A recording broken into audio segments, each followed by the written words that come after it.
चाहते हो तुम एकदम धड़ाधड़ सवाल सॉल्व करो तो बेटा सुनो, बायोलॉजी वाले हो तुम, एक चीज एक्सेप्ट करो कि सिर्फ सवाल को देखने से और उसको देखते रहने से और उसके बारे में सोचने से सवाल सॉल्व नहीं होता है। आपको पेन उठा के कैलकुलेशन करना पड़ेगा। क्या करना पड़ेगा? पेन उठा के कैलकुलेशन करना पड़ेगा। हाँ, वो भी सिखाऊंगा भाई, एलसीएम लेना, परसेंटेज ये सब सिखाऊंगा, ये बेसिक कैलकुलेशन में आ जाएगा। तो बेटा कलम चलाओ, बिना कलम चलाए सवाल सॉल्व नहीं होते हैं, बिना पेन उठाए बिना कैलकुलेशन के सवाल सॉल्व नहीं होते, कैलकुलेशन करना पड़ेगा। दूसरी बात, जल्दीबाजी मत मचाना। तू देख भाई, फिजिक्स में तू कितना भी समझ ले, लेकिन लास्ट में सवाल सॉल्व करते समय क्या काम आता है? कैलकुलेशन ही ना। तो अगर मैं बोलूं कि फिजिक्स में सबसे ज्यादा इंपॉर्टेंट सेक्शन कौन सा है? Basic mathematics.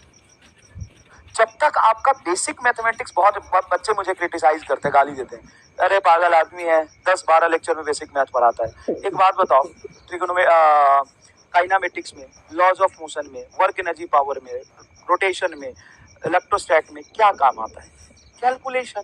Basic mathematics calculation, basic mathematics simple calculation आता है। तो भाई उसमें आपकी रफ्तार बढ़नी चाहिए। डिफरेंशिएशन ही तो है हर जगह पूरे फिजिक्स में, इंटीग्रेशन ही तो है। और बताओ किस चैप्टर में ग्राफ नहीं है? बताओ जरा, किस चैप्टर में ग्राफ नहीं है? बताओ जरा।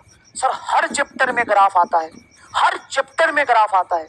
तो ग्राफ की एनालिसिस डिटेल में नहीं कर लेनी चाहिए पहले ही? क्या यहाँ से डिफरेंशिएशन हर चैप्टर में नहीं आता? क्या इंटीग्रेशन हर चैप्टर में नहीं आता? क्या ट्रिगोनोमेट्री का एप्लीकेशन हर चैप्टर में नहीं है? क्या बेसिक कैलकुलेशन हर चैप्टर में नहीं है? तो ये बेटा लिख लेना नोट्स में, ये लिखना, पहले की चीजें जरूरी नहीं लिखना, लेकिन ये लिख लेना कि ये स्टेप से हम फॉलो करेंगे और ये सारी चीजें हम कवर करते हुए जाएंगे। अब आओ हम पढ़ना शुरू करें। तो सबसे पहले फिजिक्स में मैं आपको पढ़ाऊंगा पावर का कंसेप्ट। यहाँ पे बच्चे बहुत ही गलती करते हैं, सुनो ध्यान से भाई, जान निकल जाता है इस घनघोर बायोलॉजी को कैलकुलेशन कराने में। तो पहला जो पावर का कंसेप्ट है कि if power of any non zero number, मतलब नॉन जीरो नंबर है, जीरो नहीं हो, 2, 4, 6, 8, 10, उसका पावर अगर जीरो है तो रिजल्ट उसका क्या होता है? 1। 8 का पावर जीरो क्या होगा? 1। 10 का पावर जीरो क्या होगा? 1। ई का पावर जीरो सबसे ज्यादा इंपॉर्टेंट है।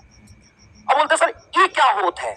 E is nothing but a number, E is nothing but a 2.71।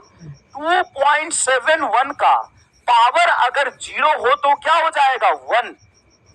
Sir ऐसा काम आता है क्या? n नंबर ऑफ टाइम्स ये काम आता है बेटा, charging of capacitor, charging of inductor, discharging of inductor में। ये केस आपको सॉल्व करना होता है। बोलो ई का पावर जीरो क्या होता है? 1।